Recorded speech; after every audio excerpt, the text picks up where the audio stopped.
All right, guys, back to another live show. My special guest today is Jason Kenzie, of course, amazing, great What? animal, the amazing and great Jason Kenzie. Of course, you've done two Sasquatch documentaries. Actually, released the latest one um, on your adventure and your quest for the truth of Sasquatch. Before you came to Michigan, what was your thoughts on Sasquatch, its possibilities, and what how skeptical Well, were you? I'm open-minded, skeptic.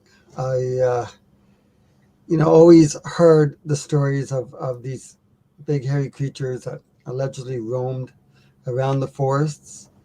And when the pandemic hit, I wasn't able to fly around to these different places to photograph these and to interview these people with these animals. So I thought, well, I'll go and investigate this Sasquatch. I didn't think very much of it. I do believe that there is something out there, uh, but I really need to see a daytime sighting uh, with 40 feet away for me to believe in them 100%. Um, but yeah, that's before I came to Michigan. I was like, this much about believing in these creatures. And after Michigan, I have to say I'm probably that much more, that much more. Like I said, I don't want to give too much away about exactly what happened in Michigan, but it was very exciting. Yeah, yeah, yeah. So, yeah, basically, we went up there and had a little adventure, and I did, in fact, have some interesting things that we found that we had happened. And what was some of your favorite moments from that trip? Well, when we found the big X in the forest, Hmm. and I decided that I was going to spend the night underneath the X. And so in the Bigfoot lore, what does the X stand for? Well, what do you think that these creatures make these X's for? It would be typically, to stay back, stay out of the area. So you're saying that it would be kind of a I I think bad, that's what most people say. I'm not saying that's what I think, but most people yeah. say, stay out, stay back. So I decided to spend the night in a hammock uh, underneath this huge X. These two trees, one was a living and the other one was dead, ripped out of the ground and kind of moved to be put onto the other one. And everyone said, why? Why do I want to spend the night underneath? Right? Because I want to, if everyone's saying that this is a bad thing to do, and because these creatures are going to, freak out, I wanted to have that experience. And I didn't think anything of it. 3 o'clock in the morning, I'm sleeping. And all of a sudden, I hear crack, crack, crack, and a big snap. There was a big crack, and it woke me up. And I'm like sleeping, and I'm like, oh, okay. Um, Maybe that's Dave, because Dave said He he was was, by you. Yeah, he was right. yeah, He he was was about close to close. 25 feet from me, Right. under, and I'm thinking he's just going to come up and play a joke, or maybe he just came to look up on me, and or to, to see how I was doing. And I hear crack, crack, crack, and I'm like, okay, I'm waiting. Then all of a sudden, right next to my ear, I hear a grunt, like a ruff, ruff.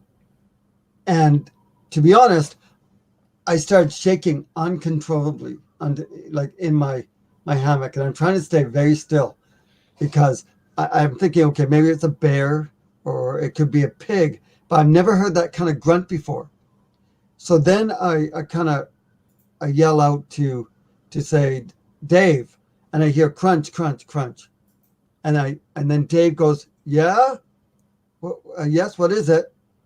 And I unzip really fast, and I get out of the hammock. I'm looking around. It's dark, 3 o'clock in the morning, and I walk over. I see Dave sleeping against the tree, like bundled up, and I'm like, Dave, were you just walking around? Like you're playing a joke on me? And he's like, no, no, no, I was sleeping. And I was like, really? Because like when whatever it was walked away, it actually shook the tree because I could feel the vibration. Like my hammock shook a little bit as it walked. So that was day that was night one. Yeah. The other one was when I had the headphones on because Robert Kreider had brought in, I call it the bionic ear. Basically, it's a Amazing big, tech. yeah, Homemade. amazing tech. I'm telling you, this stuff works amazing. You can hear for what, a mile, Oh, two more. miles, 3 miles, Yeah. probably like at least 5 miles. You can hear anything walking around, and we're all sitting around the camp two, and we're all talking, and all of a sudden in the headphones, I could hear a loud scream, and even Robert heard it. I was like, shh, and Robert was like, shh. We listened, and yeah, you can actually hear the loud scream in the distance, and that was pretty unique for sure. Uh, Yeah. yeah, Well, one of many that we actually had. I think we listening, had a few each night. Um, yeah, yeah, like when we pulled up with the in the truck or in the vehicles, and we had that loud scream oh yeah. from. I imagine the night before when I heard the grunt, if he was listening, he probably would have heard me scream too. It's a, And you didn't hear him like crunch away in the woods. You only heard well, him. I did. I heard it go. What you mean the howl from with the headphones, or are you talking No, about on the when hammock? the hammock when it walked away. It took 3 steps and then done. Right. You didn't Took hear three nothing steps else. and nothing else after that. And that's what was troubling, And is there wild boars where we were? Because I didn't see any, I didn't see any signs of wild boar. No, no footprints, no, nothing torn up. Right.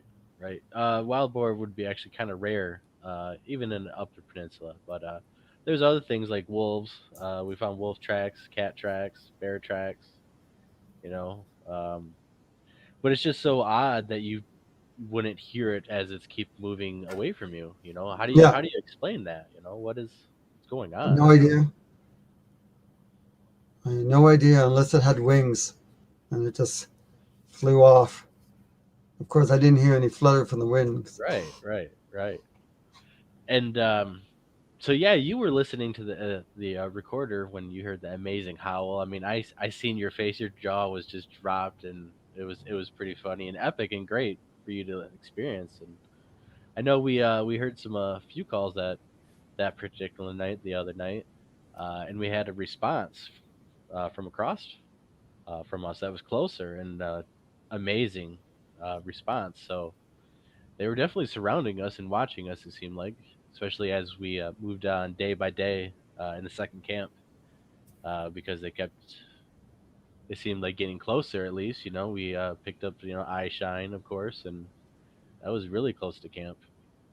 There was, and that was that camp. the one before it, there was so many moths that were just hitting me in the face every time I had the light on.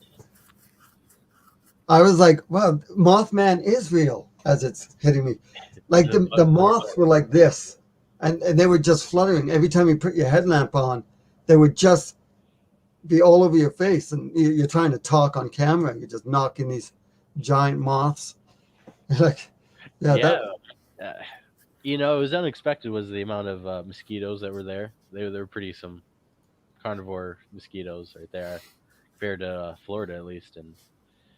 But the woods were very quiet at nighttime. Very, very chilling, quiet. What's your remark on that? Did you notice that? How do you feel about that? So, what was interesting is at nighttime, well, not even nighttime, it was more like during the day, after sunrise, there would be, when the sun comes up, there would be thousands of birds. You could hear them chirping, and the whole forest would come alive. And it was pleasant. Literally, within like 2 hours after sunrise, there'd be nothing, be no birds. And that's I found interesting. I remember I made a note of that. I was like, how come all the birds are chirping and singing 24/7, and then 2 hours later there's nothing all day? Then at nighttime, it would be the same. There would be absolutely no sound of any kind of birds, but always in the morning. So I found that kind of odd too. What's your take on that, James? Oh, hello. Oh, James, you're still here. Putting him on the spot. Well, yeah, that's true because when we were there all around the, well, actually, it wasn't really a campfire. When me, you, and Robert were there, that one day, I don't remember what day it was. Only thing we were hearing were birds chirping, and I think we heard a couple woodpeckers as well. But yeah, during the night, it'd just be dead silent, no crickets, no birds, no nothing. Well, usually birds don't make sounds at night because they're all sleeping. Not even owls. Didn't hear any owls. Grills that we Yeah, did no hear. owls. I think one night we actually heard whippoorwills at nighttime, but the rest of the nights they weren't making any kind of sound, which is very odd. But I mean, it was a very healthy area full of predators and prey. So Maybe it they've was been eating very strange. all the birds. Or maybe they know when hunting when they're Bigfoot's on the prowl. Of course, everything's on the menu. Yeah, But, maybe. So, what was your most exciting time? He already knows the answer. I would say our encounter that we shared. That Do you and wanna everything else we were experiencing, and plus the teamwork we had with all the great people that were there, She Squatchers, Ed Davis. We had a bunch of great people, and I don't think none of it would have happened without everything happening like it did. Everyone was super nice. Everyone worked as a good team, and it was very professional. Yeah, I had a great time. So why don't you start our little story? Our Here, walkabout. I'll start it. Here, for I'll one. start. Yes, because you're the one that James, walked in. you start. There you go. You're the one that walked. Yeah, Go ahead. You asked us the question. Oh, so Blake comes. We're all gathered around the campfire, and then Blake comes up to us and's like, "Hey, who wants to go take a hike?" Oh no, he asked me actually. He's like, Yes. "Hey James, do you want to go take a hike down to the recorder and go get it and come back?" And he asked me like 30 minutes before they actually went, and then he asked me again. And I was like, "Nah, I don't want to do that. It's like an hour away, and then an hour back you have to walk." So you went And with it's him. dark out, and there's no cellular connection back there. So if anything happens, you can't really say anything. You went the first time. With No, I didn't. Blake. Oh no, you went by yourself, Blake? Yeah, he Yeah, went by this himself during the particular day spot too. I I didn't want to sought go out. during the day. Oh, I thought you I thought you had gone with him the first time. and then set up the recorder. So you had no idea what, like everything we came across on the way there. Yeah. Yeah, I had no idea. Okay, and then what happened? What I already said, I thought. Well, we Basically, started- Blake asked Jason, and he's like, "Yeah, I want to go," and then they went off together.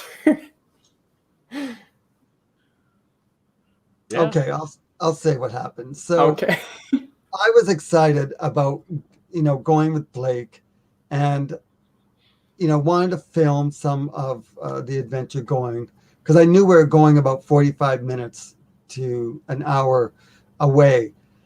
And Blake had this amazing red light on his head cam, and this light would shine. What do you think? 60 feet, 70 feet? No, it picks up eye shine around 250 yards, so that's like a lot. Yeah, 500 that's a feet. lot. So basically, being a filmmaker, having that red light on film is amazing. It just looks so good. I've looked at the footage, and I had this dinky little light on my head, with the batteries weren't the strongest, and we started along our way, and Blake kept saying, "Hey, there's going to be some really neat tree breaks along the way," and I was excited. And sure enough, we came across the first one, and sure enough, it was the typical what everyone talks about. What they assume Sasquatch does is they grab the branch and they twist it and break it. So I'm filming all the breaks. I'm going with my camera. I'm filming up close and around, and Blake is talking about why they do that and how they do that. And as we keep walking, we're looking at lots of cougar tracks, wolf tracks, bear tracks, and there was these big trees, right? What do you think? How many trees do you think was knocked down the first time we went through? It was three in a row, really close together, and then a fourth one behind. And they were Yeah, kind of pulled down, right? Yeah. Pulled down, where we had to kind of walk around them. And as we kept going and going and going, it kept getting denser and denser, right? You could tell. And then we came to a spot where there must have been, 20 trees? And they were kind of pulled down right in front of this trail that we're on. And the trail was maybe 20 feet across. Yep. And we had to crawl through. So I had my camera going and I'm filming like different, because I'm thinking, okay, how I'm going to be editing this at home. So it wants lots of angles and stuff. And we had to crawl through all these big trees. Then we get to the end, and basically the trail, and then we started getting where there was grass that was up to our waist. So we knew no one's been down here for a very long time. And then and then it looked like the trail kind of narrowed down to where if we wanted to go any further, we'd have to crawl, because the Mother Nature has just come in and swallowed the trail up. There was trees hanging over. And like I said, I must have filmed about 20 tree breaks along the way, because I was fascinated with these tree breaks. I even tried to break one. I couldn't. And some of these trees that were knocked over were huge. They were like this big. Some of them were even bigger. But they weren't broken, right? They weren't broken. They were kind of pulled down. Yeah, bent into place. Bent into place and just held down there. But there was none anywhere else, just along the trail. Right. So we get to the end, and he takes the recorder, and he replaces it with a new one. I guess you went and got the new one the next day, right? Right. The next day afterwards. Yeah, I had to go back and get it. Yeah. So as we started walking back, we're talking and just having a good time, and all of a sudden, his red light dies. It dies completely. And lucky I had another. So now we couldn't see more than 150 yards, right? Because the light was gone. And I had this dinky light that you can only see maybe Yeah, it was a big difference. 30 feet. And so I had another light on me, like another headlamp. So I gave it to him, but it was still a little dinky light. So as we walked, we came across a tree break that was literally hanging in the middle of the trail. It was small. It was no bigger than my finger. And we're looking at it. I'm just looking at this going, this wasn't here. And sure enough, when you look at the break itself, you could see it was still wet, right? Yeah, exactly. Yeah, it was three of them in place. And they were very fresh. That just had happened. We had just walked the trail, so we didn't run into it the first time, and it caught our attention immediately. So we were investigating it, and so we got done with that, and then what happened? We started walking. We walked maybe about 20 feet when all of a sudden there was a crack behind us. It was like a huge crack. Um, Blake jumps and turns around, and we both turn around, and he looks for a second, and then he goes, "There's something over there," and he grabs his gun. And then, so why did he grab your gun? Well, as soon as we heard the sound, I actually was pulled my gun off the shoulder and had it. So, was it You because weren't of aiming bear? it.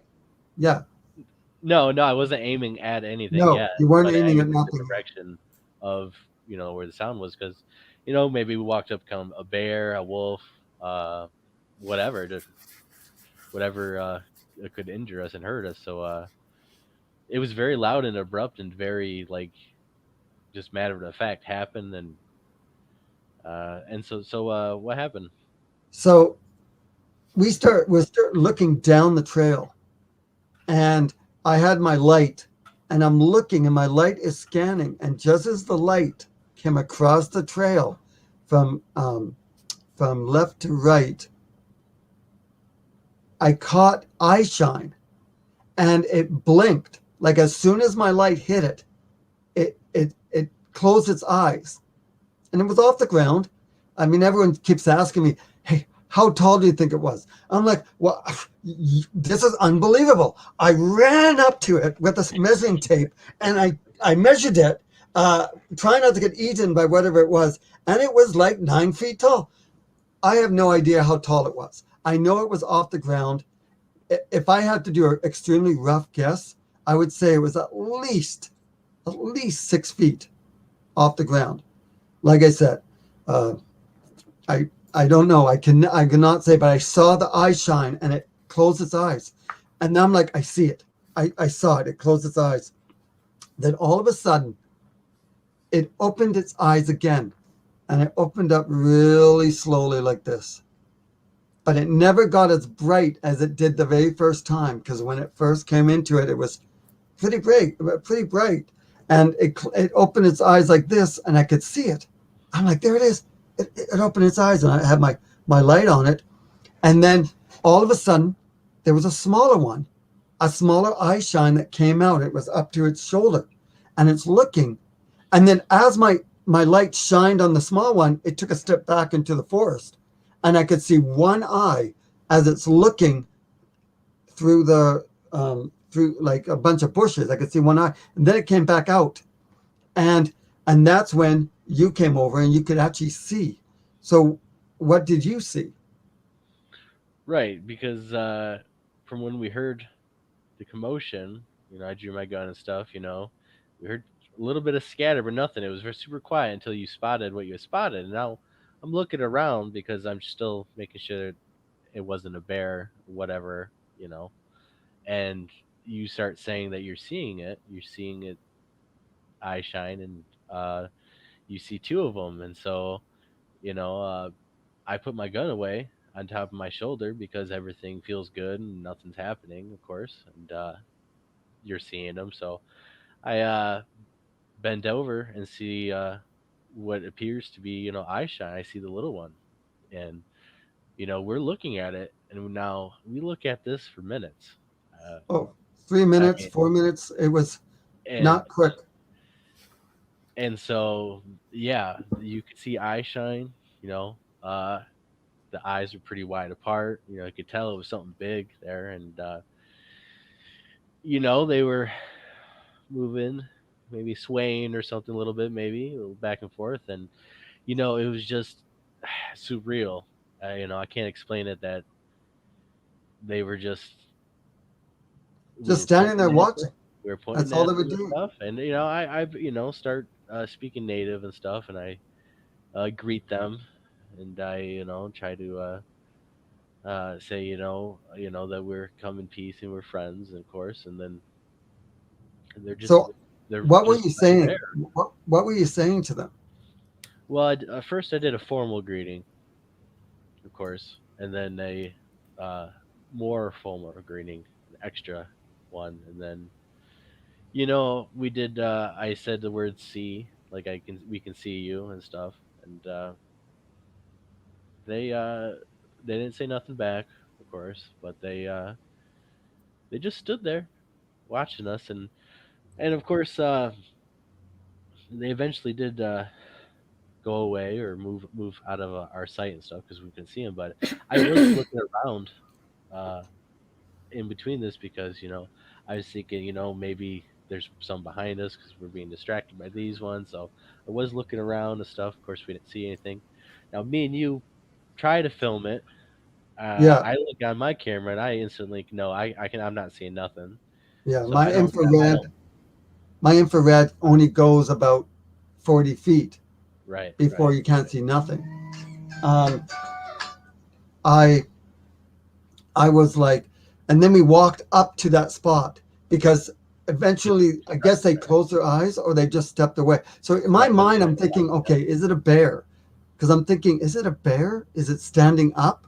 And right, then when the it's some second other one, animal eye shine, raccoons or something, yeah, right? when the second one came out from the side, I'm like, okay, this is quite like the short one was way taller than a cub because sometimes bear cubs will actually mimic their mother, right? So we walked down Right. there. We walked down there to check out the area, and ironically, uh, on both sides of us, it was dense forest. So for us to walk through, it would go crunch, crunch because there were branches. But when we walked to where we saw what was standing there, and it was gone, when we looked to the left, we could see that there was an open area where anything could just walk right through back and forth. So then we started walking. We started walking some more, always looking behind us because we could hear that cracking. We could hear that something was Yes. moving on either side of us. And I think you're the one that turned to me and said, I think there's four. And then my mind was so scattered. All I was thinking is, I just pooped my pants like big time. So then we start Yes, it looking. was. Yeah, and then we start looking down the trail. We're looking some more. So I remember something that Robert Kreider had told me, and he said, "Look, these creatures, they will distract you on one side, while they come up to you from behind." So while we were looking, I decided to take a step forward and then turn around, and I turned around really quick, and there in front of me, about I would say 40, 50 feet, was this massive shadow, and it dropped to the ground and just ran. It kind of crawled along the ground. It looked like a giant spider. And the eyes were this far apart, and it just looked at me. It stared at me as it went across the trail and then up and over the edge. And I will never forget the eyes. Like I just kept looking, and ironically, my camera was facing me because, like I said, as a filmmaker, I wanted to get different angles. So Right. I wasn't I wasn't expecting to see something, and I just happened to, on a spur of the moment, while the camera was facing me, because I wanted that different angle, to turn around. I kind of wish to this day that I had the camera facing forward. So I almost passed out. Like I almost fell over when I saw, because I think there was a second one because I think the second one took a step into the forest. But I was so focused on the one that hit the ground and just moved. And a normal head bounces like this. Well, the eyes were straight, completely straight. And I was like, oh my God, oh my God. And that's when I said, look, look, look, I just saw something on the ground. Like it just went right across the ground. And the eye shine, it just blew my mind. At first, I didn't know what I was looking at. But yeah, I will never. And it was kind of like a silhouette. So for everyone out there, I didn't see any fur, right? I didn't see any detail. I saw kind of the silhouette of it. And same with you and I, when we were looking at the two that was at the other side, we could see just a silhouette and the little eye shines that they have. So yeah, it was pretty exciting. And as we walked back to camp, we're talking, and we could hear them or whatever was walking on either side of us, just slight cracking, as if they were following us back to camp. So you guys went back an hour later. What happened when you went back? I didn't go back. He went back with a group of people. Because you were like so scared. Yeah, you told me, and I was like freaking out. Like I was fine, you had an encounter, but you said spider. I did not know they go on all fours at all. Well, I mean, that freaked me out. And I wasn't even there. Well, it's seeing is believing, the way they describe it, and I know that I've seen something the same in Florida, and it's freaky looking. It looks freaky when you see it.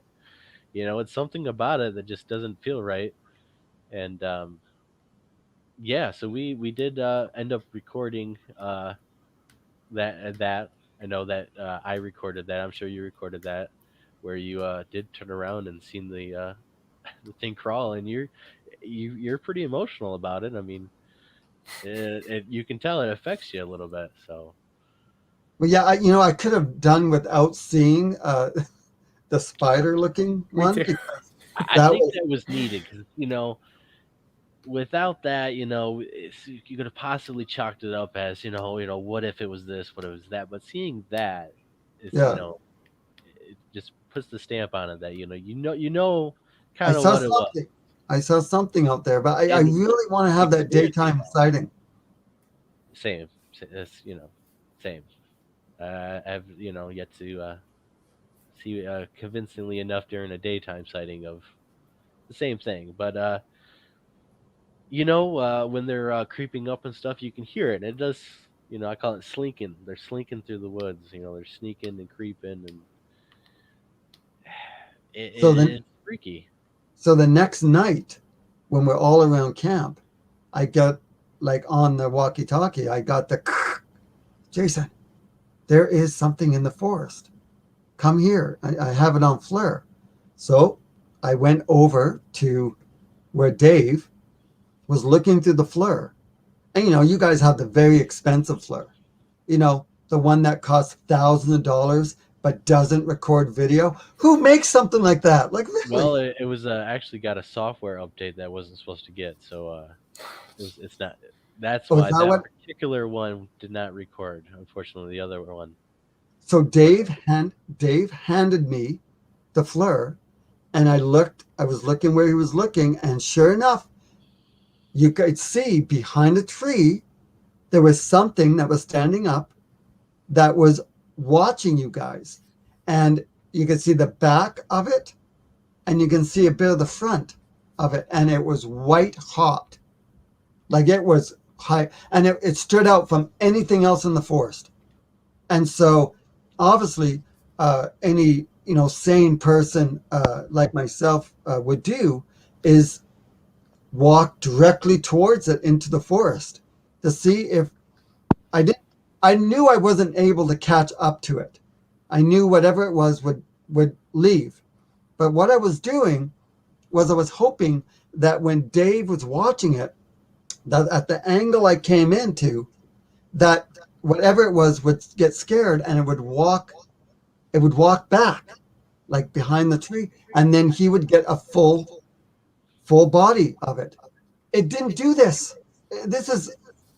when I walked through the forest, trying not to shake because I was a little scared of coming face to face with whatever it was. I could hear it kind of walking.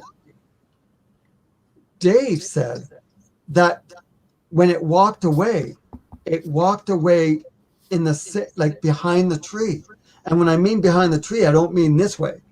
I mean the tree's here. The thing is behind the tree here. It didn't walk this way or that way. It moved away this way. So the tree covered it completely. And I was walking towards it. And Dave is telling me, oh yeah, it's moving, but it's moving like away as if whatever it was, it knew not to go frontwards or backwards. It blew me away because I got pretty close to it and I couldn't see it, but I could hear it walking. I can hear it moving away. So that blew my mind. And then the next thing that blew my mind was the fact that the damn thing didn't have video. It's like how ironic. It would have came out blurry anyway because, Sasquatch is probably a blur.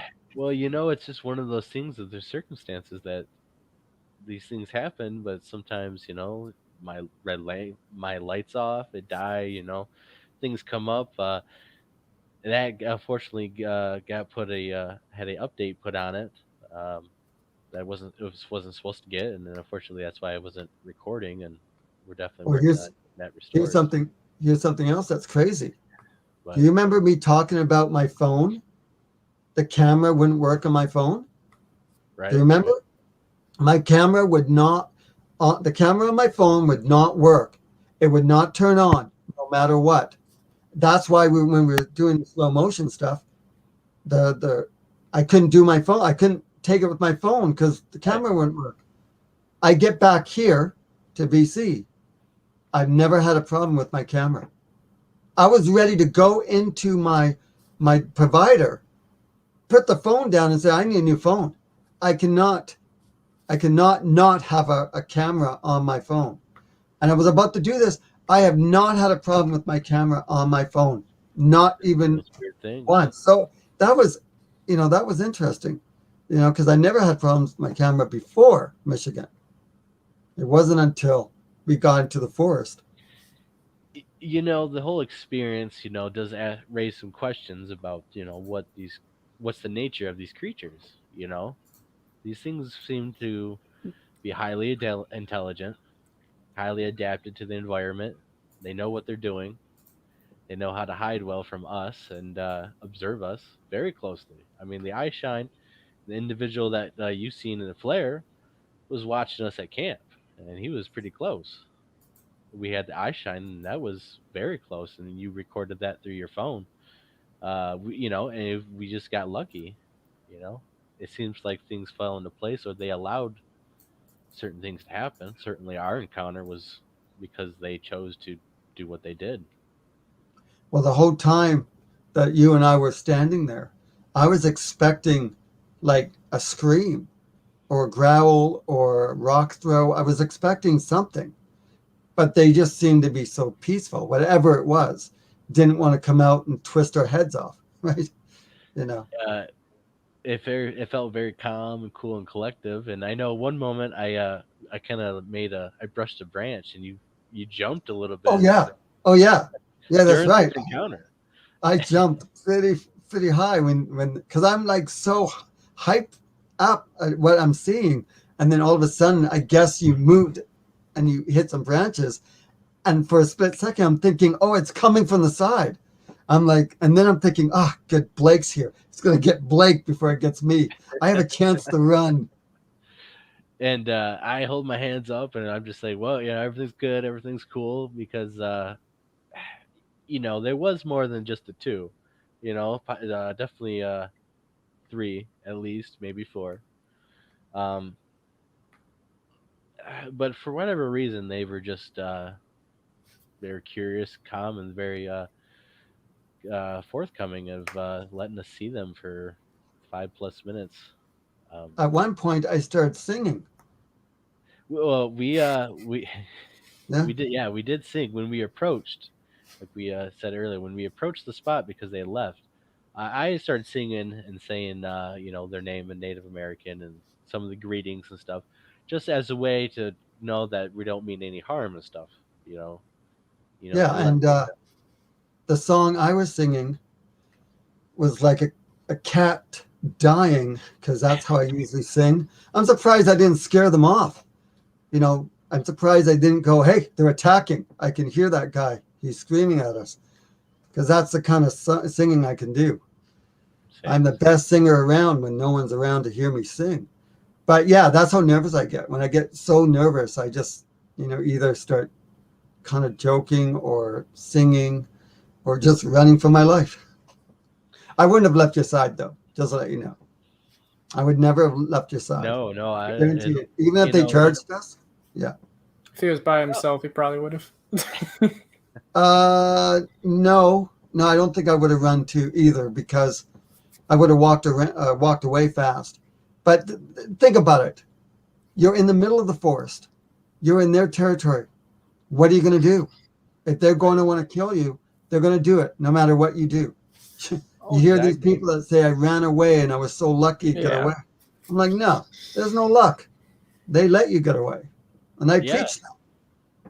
And that's one reason why I didn't run or any of that, because I'm thinking, well, whatever's out there hasn't attacked us, so I'm gonna say it's, they don't want to hurt us. Yeah, that's why I put the gun away pretty fast, because seeing the situation, there wasn't anything going on, and if they wanted us, they could have had us instead of making us turn around and being alerted to their presence. It's as simple as that. Yeah. These things are on a totally different level. And so when we get into these questions of, why, if they wanted to, exactly, they can sneak up and grab you. You get lucky is because they let you go. They let you go. Exactly. And they let us see them, and they present to themselves like that. And, I don't know, were those ones curious of us? Do they get a lot of activity out there?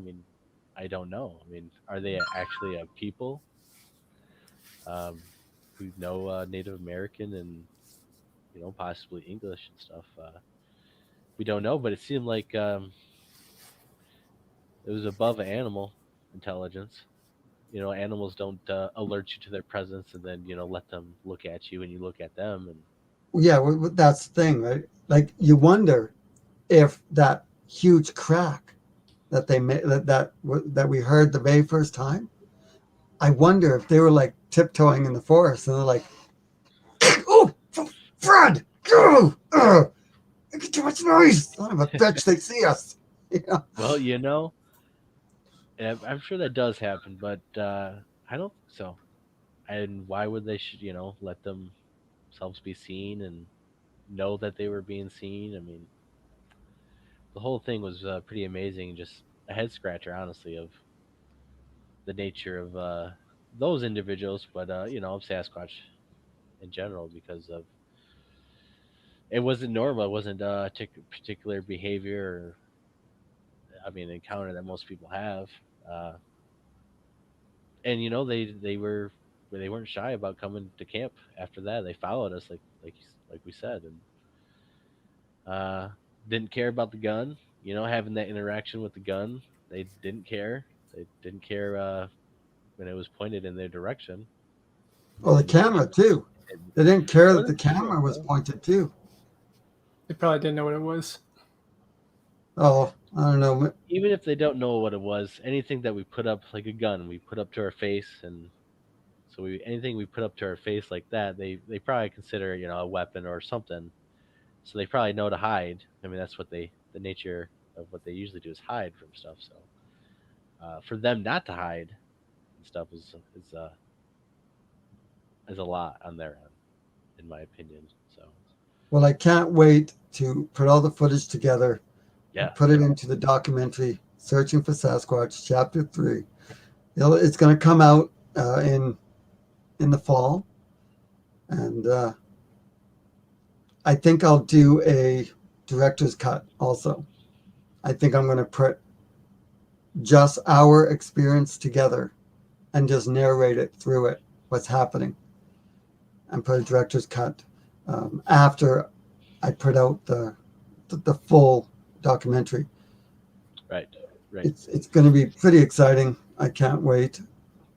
I've gone out quite a bit in the last few weeks. Captured some interesting phenomena. Putting that in. Have you gone out since? Blake? No, I'm about to actually, but no, I have not gone out. I think James went out and had a little bit of activity. He Go can ahead. share if he wants to. What's happening? What happened? Before we do that, we got a question from Tammy from the Yes, She of course. Squatchers. She asked if you were singing Roxanne. What, Roxanne the Sasquatch? Heck yeah! Love Sasquatch. What? No idea what that was. She just asked if were you singing Roxanne? I think it's a song. Oh, was I singing? I thought you said, was I seeing Roxanne? No. Was I singing? No. It's more like, I think it was a theme song to Scooby-Doo. I have to look back at my footage and see what I was screaming at or what I was singing. But it wasn't Roxanne. And then I have a question. When Blake was speaking native, did you also speak English to him too? Yes. I was saying, please don't eat me. You can eat him, but not me. Please, not me. Yeah, I did translate some words to English, of course. So they didn't really respond to vocally or anything. They didn't make any sudden movements or indication that they knew what we were saying, but just continued to let us view their silhouette. And again, the head is huge. Yeah. Even the little one is huge, bigger than my head or a person's head by far. It was just amazing how they just stood there watching. And they never. It was freaky because my first thought again was I was looking around was are we getting surrounded and stuff? What's going on? This is pretty crazy, and but it was very calm and stuff, and did I no wonder. negativity, no aggressiveness, and I wonder what the point was to have us see them, or whatever it was to see. I wonder why. Because just to stand there for 3 minutes at least watching it. Well, more than that, from what I recorded, which was a little bit after I started seeing it, it's like 5+ minutes. Yeah. And then we still, and then a couple more minutes, you see the spider crawl, and I know you were seeing it. We were seeing it before that, so I don't know how. I think you probably recorded all of it, right? The whole. Yeah. interaction. Well, yeah, the whole thing, the interaction. I recorded.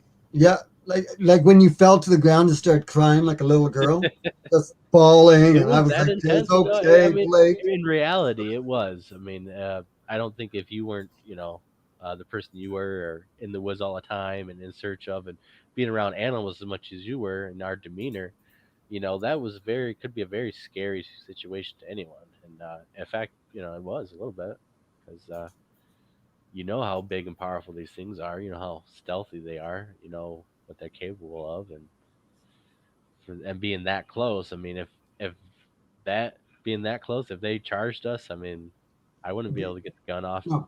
in time to Yeah. probably do much. Besides, I think if it was to charge us, it would be on us within seconds, and there would be more than one. They Oh would yeah, come from all and sides. again, they wanted us. They could have had us at any time, and they're not all like that. There are reports of them ripping people in half and throwing them in trees.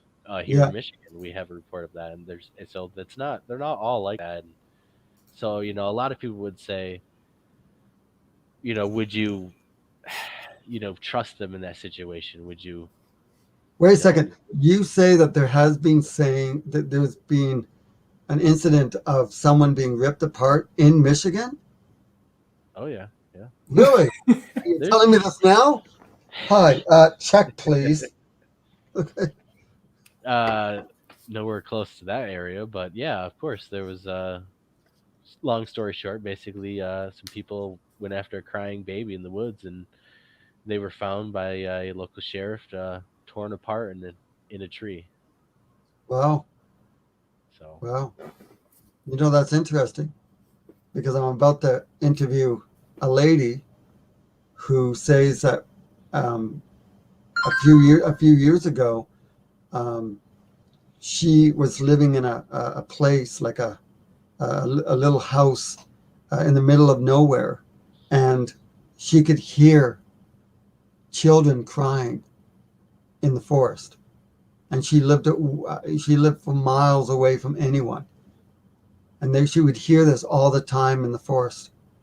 And I'm about to go and interview her, and then she's going to take me to the place where she used to hear them, and then I'm going to spend the night out there That's just to look perfect. around. So that's interesting that you say that about the crying baby.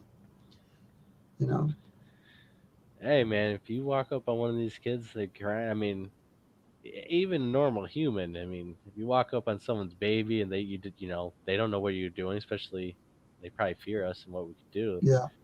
I mean, game's on. They're gonna do whatever they feel is necessary. Hmm. They give no hesitation to do that in certain situations. Let's not kid ourselves. Even friendly ones that we deem as more friendly or whatever, it doesn't matter. If you try to get too close to their kids, like any other animal, even a squirrel, a bird will attack you to defend their kids, Yeah. defend themselves. So these things will do whatever. So Well, she also told me that she was driving home along the dirt road towards her place, and one of these big hairy creatures came running out right in front of her car. She slammed the brakes on. She saw it go right past the head beams, the of her car. So this is going to be interesting. So this will be next week.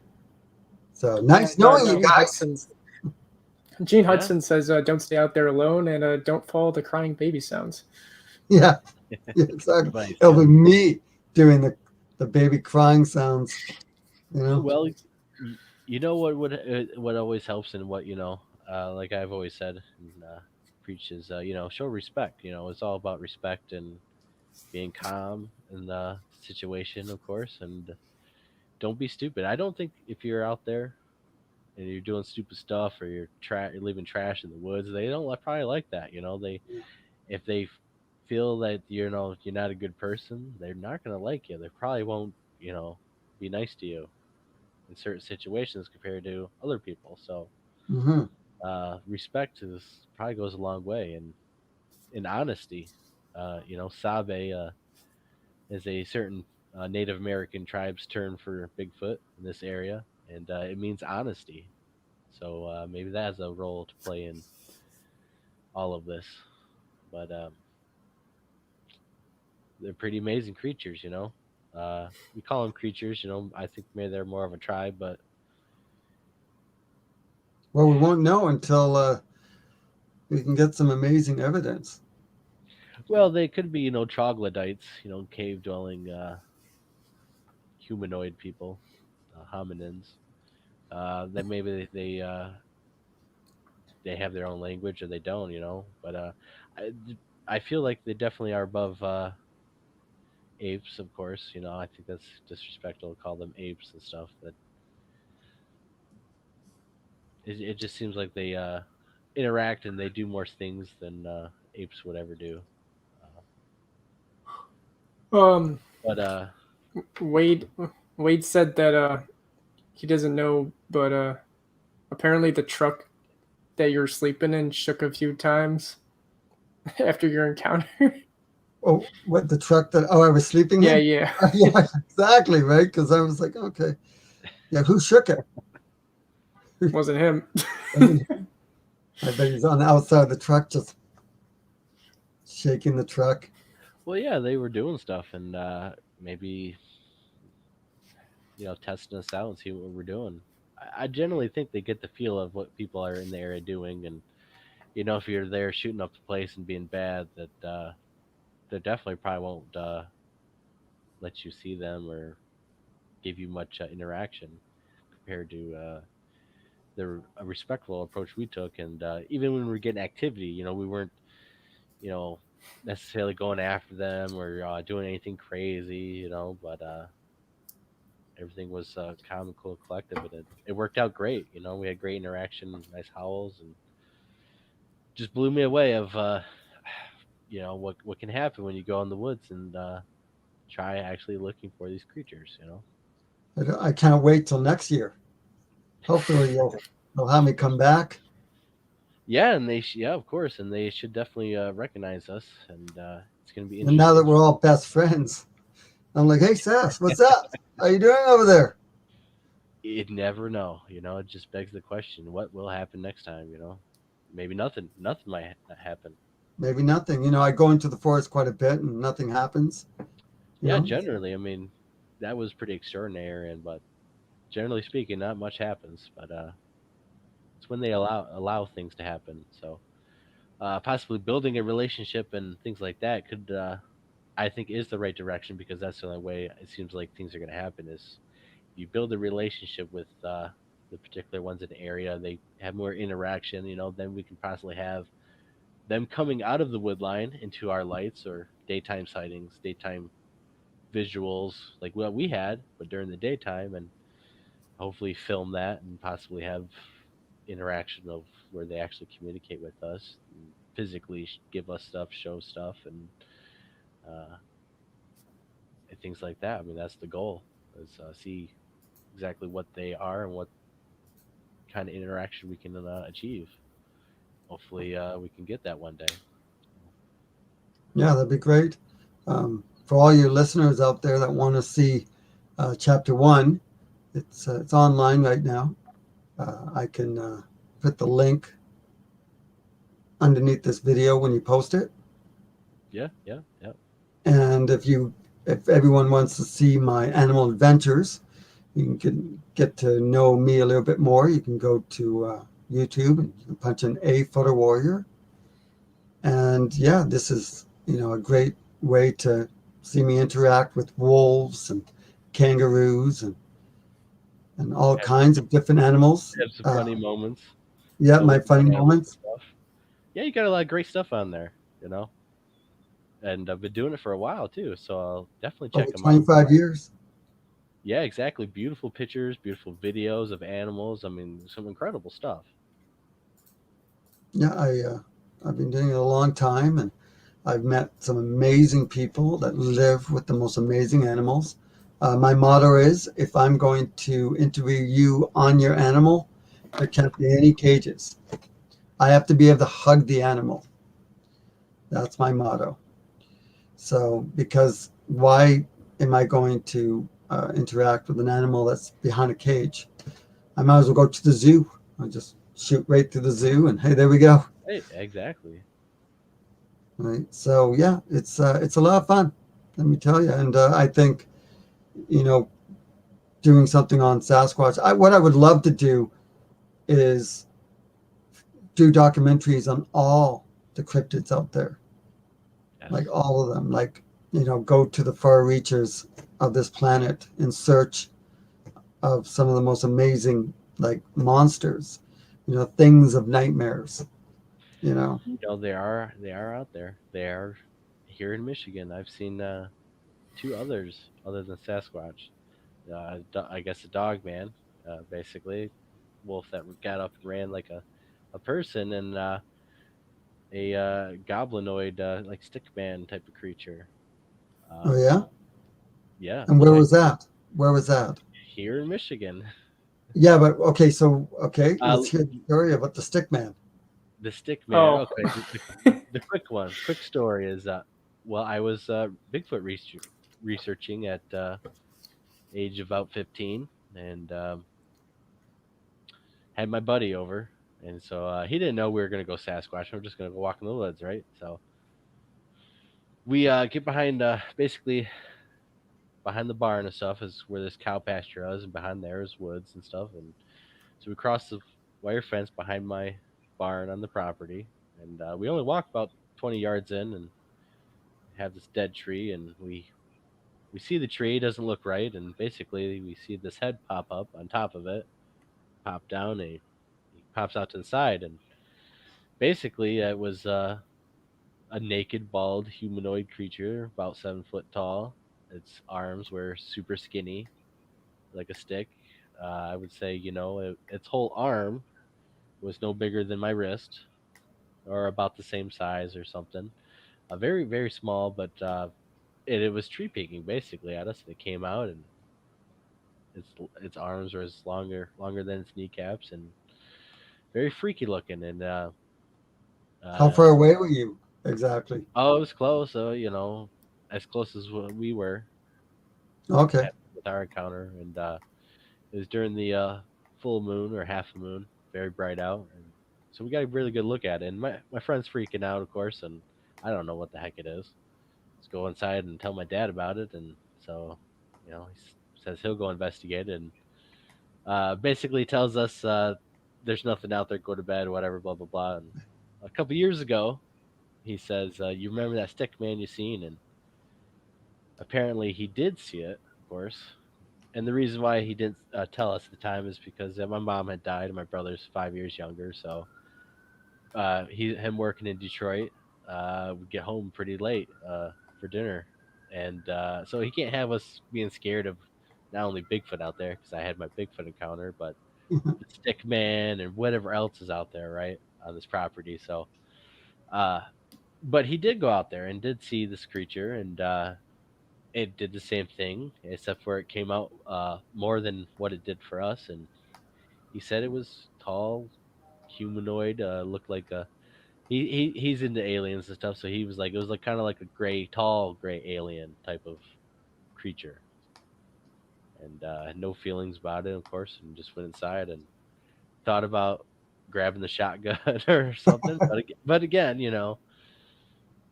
just moving to the property, of course, not too long, just the first year, and so that was it. And I don't know. Well, It, I guess it would be easy to draw him. But like, okay, da, da, da, da, hang him up. da, No, I da. mean at the There time, he is. being a 15-year-old teenager pumped of hormones, if I had to fight the creature, and at the time I thought, this thing is so skinny. It's just so skinny. It's like a skeleton. It's you know, and this encounter was before the Rake creepypasta was created, but the thing looks exactly like it. Yeah, Uh, goblinoid, humanoid. You ever see Lord of the Ring or yeah, the Hobbit movies? Gollum, who's after the yeah. ring. It looked like that, but 7 foot tall. So That'd be pretty creepy for sure. I I don't had know, man. It's creepy. I mean, it's not something you want to encounter. It seems yeah, like I it. had one too. James had the encounter, yeah. With the stick Yeah, man. or some tree person. I don't even know. Okay. So what happened? Let me think here. The day before, I just shot my first deer, and then the next day, my uncle told me if the next deer you get, it has to be something with antlers. So, I was sitting in the blind about daytime noon, and I was just looking through binoculars trying to find one, and it was I don't know how far away exactly it was, but it was about maybe a football field away, maybe a little bit less, maybe half a football field, maybe. And I could see it something dark going around a tree, just like looking around like this. And it was really slim and had glowing eyes. And I was like, "What the heck is that?" And this was like a year ago, maybe Oh, 2 years. wow. So So were you yeah, with anyone? no, I was by myself. My uncle was the only one there, and he was probably like a quarter mile away. So I was pretty scared. So you Did you didn't say think of the just walking up to hug it? Oh, And we were leaving soon, anyways, because it was like the last day of hunting up there. So I just pretty much got my stuff and headed back to the cabin, so I was safe. It so was about like you less reached than a out or quarter mile something? walk back. So I had a gun but- too, but I was pretty scared still. well, it doesn't matter. Even if you tried to shoot it, it's so skinny, it would just kind of like pass right through it. Yeah, yeah. Right. So was this in the same kind of area? No, Both. this was more up north. Oh, okay. Oh, that's interesting. It was more like here. Oh, I know that place. Yeah, Right next to that Blake bliss. had his like here, I think. I Yeah. was Oh, up that's here I more. wish. Yeah. And a lot of people are seeing different cryptids all around the U.S. and North America and the world beyond, and it just begs the question: what is really going on? Are these natural creatures? Are they spiritual creatures? Are they somehow coming from somewhere else? I mean, there's always been myth and legends of all of these things, and it seems like now we have our modern interpretations of these things, like well, Bigfoot you and dog well skulls. you never know. It what they could be seeing is like a member of Antifa, right? So 'cause, some of them kind of look like creatures. Yeah, these different cryptids, and there's a lot of missing people. Maybe they're related, maybe they're not. I mean, I know some of these things I wouldn't want to run into. Oh, Well, yeah. I should have said I was on private property as well. Ah, so it could have been an escapee. I don't know. Yeah, I asked my uncle if he's ever seen anything out there, and he told me no. And we went over to the area where I saw it through the binoculars, and well, I thought it was I thought it could have been like a Bigfoot or something, but where I saw it, it was like right against a tree, so it was like really skinny, and that's what freaked me out the most. Yeah, well, this world has a lot of animals that are probably haven't been found yet. I mean, they just found a new species of monkey just yeah, at Yeah. the beginning of this year. So, I mean, they're 2021, that's crazy. they're always finding species or new species each and every year. I mean, I know one year the count on like all the sea. I know they're finding them mostly in the sea.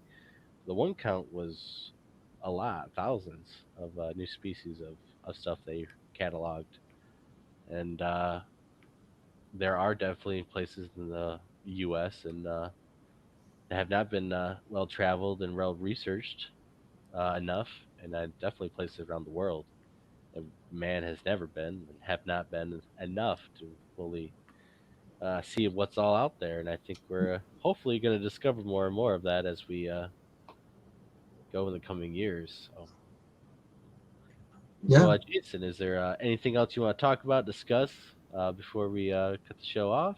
Oh yeah, I was going to talk about what happened this weekend. Oh, yes, yeah, yeah. Talk about that, James. It's pretty interesting, actually. um, I'll just go over the first thing, and then I'll go to something else. Um, Yep, whatever you want. so we were on our way to an area, I guess, and we stopped in the middle of the trail to address the situation. So I start speaking Native American, or at least the words that Blake knew that I somehow remembered. So I said Sabe and Bosha, and one of the people with us said, "Hey, there's movement just up ahead." And I thought that was like really strange that we're just standing there in the middle of nowhere and there's movement in the forest maybe 20 yards away. Yeah, in response to what you just Yeah, said. native. Yeah. Um, So, did you see anything? Like, did you see? No, no. No. Did you It hear was it? dark. It was dark. you But you think it heard was it moving. Yeah. One of the people with me did. I didn't hear it. Someone said they heard something moving in the woods. you got response Sasquatch. howls that you heard though? Yeah, yeah. Then later on, and then well, actually, I'll go to that first. So maybe like an hour later, we decided to go on a walk in a different direction of where we heard the movement. And uh, Chuck Sutherland, he's another Bigfoot researcher in Michigan. He was walking down this trail first. He went over to this intersection and he was hearing some type of weird owl noise, but it didn't. It wasn't like a. He described it as like not being an owl. It was like something that sounded way different than an owl. So we all gathered. We gathered up everybody. I think there was like 7 of us. We walked over there and go check it out. And it sounded like an owl at first, but it was like a wheezing type owl noise. It Yeah, I was a heard little something like weird. that too. I heard something like that too, just last weekend Oh yeah. in the forest. Yeah, I heard, but I could. I'm like, is it an owl? It didn't really sound like an It was like owl. a wheezing, like whistle type of owl noise. Yeah, and it was. It sounded like something was injured, right? So when we were talking about the crying babies, I wonder if maybe they're luring us into the forest. You Oh. know, like even with those sounds, right? Yeah. They can. People have hear their name being spoke, So or so let me keep this in mind continue. though. Yeah. So we walk towards it to find out what it is, because one of the guys with us that's been in that area for like many years was like, I've never heard that noise ever, and I've been out here for years. So we walked towards it to see if it was see what is making the noise, and we get pretty close, but like we never get to the actual thing that's making it. But then we realize there's one on both sides of the two track, and we're like, interesting. um, but a group of like half of us walk into the forest, and they've actually seen an owl fly off, but it wasn't the thing making the noise because it was still going on. Well, And we think it was up in the trees though, so that's the weird thing. that's the thing. No one looks up. Yeah, we started like shining our lights up in the trees to see if we could find it. No. Did you make a call yourself? Yeah. Hold on, I'll get to that. Are you? Do you have to leave soon? No, we're still good. Okay. um, but the group, or some of the group, was speculating maybe it was two baby squatches that were signaling for their parents or something, which I thought was a possibility, and that freaked out at least a couple of us to walk back to camp. But yeah, I Because mean, we don't want to mess with their young, you know. no, No. not at all.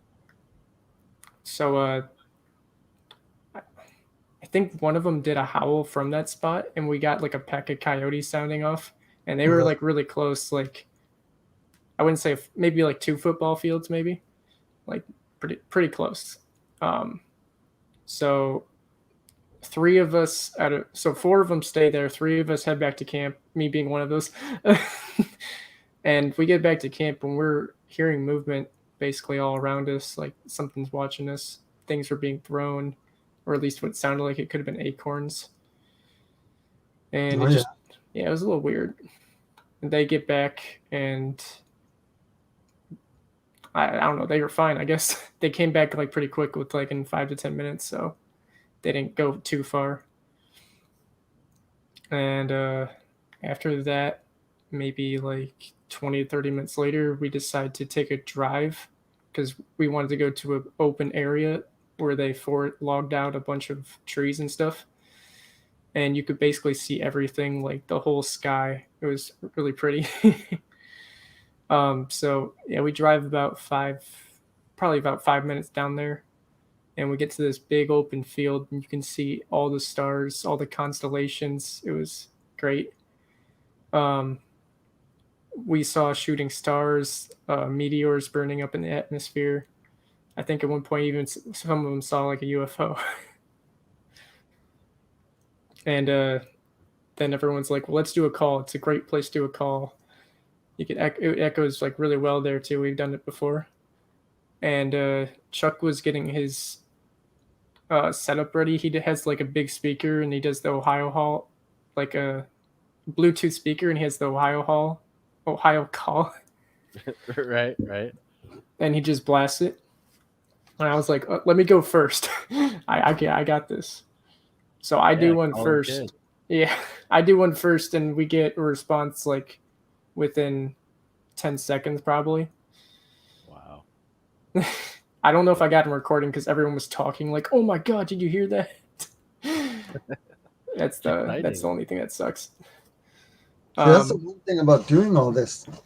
The one thing about going searching for Sasquatch is being able to get out into the wilderness, into this beautiful world that we live in, and see stuff that other people don't get to see, like the shooting stars at night. there's a lot of times I'm out in the forest and the sky is nice and clear, and I spend 20 minutes looking for Sasquatch, and then another you know 80 minutes looking up at the sky and just counting all the satellites and all the shooting stars, and until the chipmunk makes a move, and then I get all scared again. I'm like, oh, okay, Right. So after I get the response, they're like, "Well, do another one. Respond back to it." So I do another one.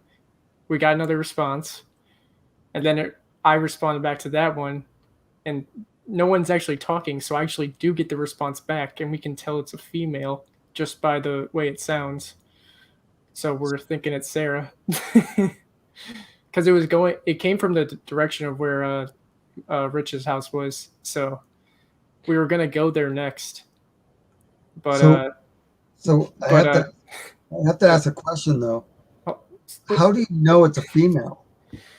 the pitch is different in the call. Basically, it just doesn't sound raspy, I guess. Okay, that's okay. I just find it interesting because we've never found an actual one, like Yeah. a body or anything to study, that we don't know exactly very much about these creatures. Well, Right? this one area we're in, it's been researched for a long time, so we know that like what's basically in the area, and we know there's like at least one female subject and another big tall male subject. At least we know those two.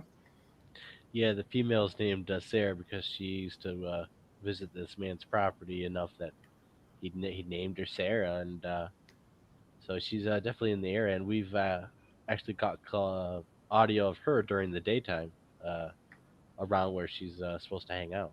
So it's very Cool. Yeah, and we were gonna go over there. Oh, you're, you're lagging there, Bill. Yeah, Blake, you're good now. All right. So we were gonna go over there, but then Bill's car started to run out of gas. So we're like, that's probably not a good idea. So we went back to camp. Right. Yeah. That sounds like a fun night. Yeah. It was something I could tell you after, if you want. Yeah, we should Yeah. go. It was, We should go there next time. See if we can find Sarah. it might be a possibility in the future. It's another great area. Has a lot of Yeah, there's been many encounters there. couple missing people, things like that. So you never That's know. always fun to hear. Yeah. Yeah, that's right. Yeah. So, well, I guess there's anything else you guys want to discuss? Oh yeah, I was gonna ask, how far away do you think your encounter was from camp? Oh, 200 plus yards away, at least. Well, we were at least half an hour walk. Yeah, Right? Wait, really? We were half yeah, an hour walk I think it was a good 10-minute walk from camp at that point. at that 10, point. 15 minute. Yeah, it was. Yeah, Yeah, you it started was fast pretty far walking. away, but it wasn't like too far away. It was Well, we 40 did walk minutes to pretty get fast. all the way out there. So from the recorder, that took 45 minutes to get to where the recorder was, and so I think it was about 10 minutes, 15 minutes into the walk at that spot. Yeah, Yeah, a couple hundred yards away at least. Yeah. some big wolves, like big wolf tracks, Oh yeah. some Yeah. bear tracks, cougar tracks. That was great. Yeah, the whole area is just very healthy, supporting a lot of predators and prey, and Sasquatch. A lot of plant life, good ecosystem going through there, and these things are amazing, and so they thrive everywhere. Seems like so. If anyone has any questions, put them in all caps in the comment section. Also, Gene Hudson says that you can tell the difference between male and female by the vibration in the chest. Males tend to have like deeper vibration than the females. That's interesting. I know when I heard my encounter, I got yelled at by a male, and then the female was they were arguing like a married couple because I had made him mad, and she was probably calming him down from ripping my head off. And she was, you could tell it was feminine, very easily could tell it was a feminine voice, noise, Yeah. call she was making compared to the male. Um, so, that's from my experience. So, See, and I want to have one of those experiences. I want them to yell at me and scream at me, and I want to get this on film. So I keep going back out into the field just so I can, get some of them telling me to take a hike. it's more scary than the situation we were in because they don't want you there. Yeah, that's the thing. But yeah, that's good. I'm glad. Thank you for having me on this show, and oh yeah, of course. Look forward to other adventures with you guys in the future. Oh, most definitely, and we can't wait. You're a great guy to be out in the field, very funny, and you do a great job making films and Thank you. Being professional on the scene in the woods, and Yeah. you held your own in the situation that we were in. So Yeah, it kind of reminds me of the crocodile hunter. Yeah, without the crocodile. Yeah. Well, I was so glad to be with you, Blake, to have this experience with. I know I've said it before, but I was excited that I was with you to have this experience with. Right? If it was with you, you probably would have ran for it. I think you guys would have been a little bit more intense, scared, but I'm glad we shared the encounter because it just having another person there witnessing the same stuff, it adds that credibility a lot more than just being by yourself. And Yeah. I'm so glad that you were there, and we tried to film it. We did our best that we could with what we had going on, and so you guys will be able to at least hear the encounter when your documentary comes off. And I know I'm not going to be sharing any evidence mostly until after your documentary Yeah. comes out. So, but you guys will be waiting to see a lot of interesting evidence, audio and visual, of course, that we got, and our encounter that we had on chapter audio. 3. It's going to be exciting. Yeah, it is. I can't wait. On top of your other ones that are just fantastic already. So. Yeah. Chapter 2, if you want to see chapter 2, I'll put the link down below also. Yeah, we'll get links in the description, of course, and check them out. Fantastic job. So let me get ready to do the outros, and all right, I'll see you guys later. All right. See you later. See y'all. It's gonna be a minute. I gotta do it off my phone. Oh, okay. We got another show. Got you guys. Deer in headlights. I was like, Drool coming down. I'm like, there's my other half. We got a show this Thursday, 2 days from now, with C. Wayne Wilson. We'll be having on the show, so that would be another good, interesting show to view. So we'll be this Thursday, 10 o'clock Eastern. So. Who'd you say? C. Wayne Wilson. Who's that? I think a lot of people know him with film with. Because I'm the only one that doesn't. You know who he is. He did a movie with Stacey Brown called I just forgot it. My Encounter, I just forgot the name of this movie. My Encounter with Monsters or something like that. C. Wayne Wilson. Just check him out on YouTube and Facebook, and you'll see some of the stuff that he's got. Without further ado, we will see you on Thursday, guys. Thank you very much.